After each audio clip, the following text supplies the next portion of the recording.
So parents, by the way, at their children's first teachers, and most parents of older children reflect on those happy golden moments reading to your kid when they were young. It's my favorite time, but beyond just bonding, reading to young kids can have positive effects on your child's development. You've heard this before. Yeah. Dr. Don Schifrin is back with us this morning to talk about and reinforce why this is so crucial to a child's development. Good morning.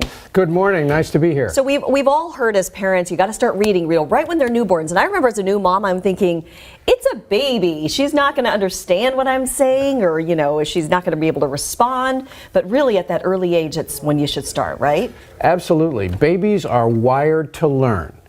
So when they are growing, it's not just their brain is growing, it triples in the first year.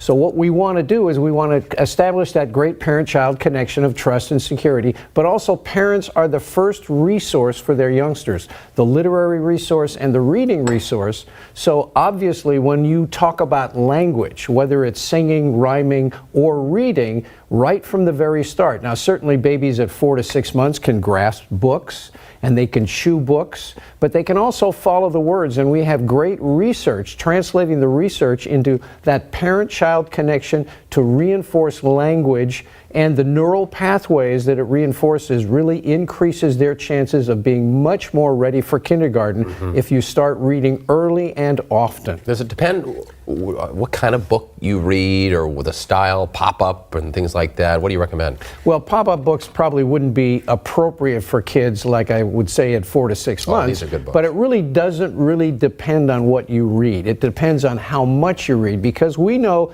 that in families that don't read and talk to their babies as often, by the time they're 4, compared to families that do, there's a 30 million word deficit. And statistically in the United States, 1 out of 3 kids are really lacking the skills that are language necessary to read at kindergarten age. Yeah, Rich, I wanted to bring Rich in here too. You're such an avid reader to Nicholas and everything. Well, I've raised 3 kids now. They have about a quarter century between them. So I've seen the results of it in my older kids. They're still avid readers, very successful. And but as you say, from the time they came home from the hospital, even before, reading to them. Now my 6-year-old cries if I'm too tired and fall asleep. But in the days of technology with e-readers and things like that, you wonder, is that the same thing as picking up a book? And you say, no, the actual book is more beneficial. Tell me why. Well, it's an interesting question. The Bezos lab over at the University of Washington is a state-of-the-art lab that actually tests babies and does functional brain scans on 8 to 10-month-olds, learning from a screen or learning from an actual live person teaching them. And the live person certainly has more advantage than the screen.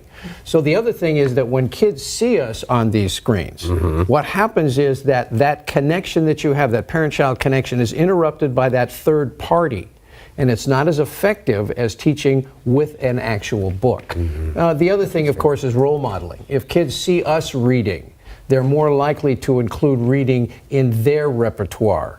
So being a good role model is also important, as well as reading to your youngster. Yeah, no doubt. You said it. So early and often, reading, rhyming, and routine. That's the key. And it's the best investment, other than great food and good sleep and activity, that you can make in your child's future. Those 3 R's, keep those in mind. And that's a great bonding thing, because it's something you can physically do with your child, sit close together and be able to read to them and share something. And kids always remember those wonderful books, and we do too. Dr. Don, I have 2 older kids too. Thank you so much for joining us. Read to your kids. We'll be right back.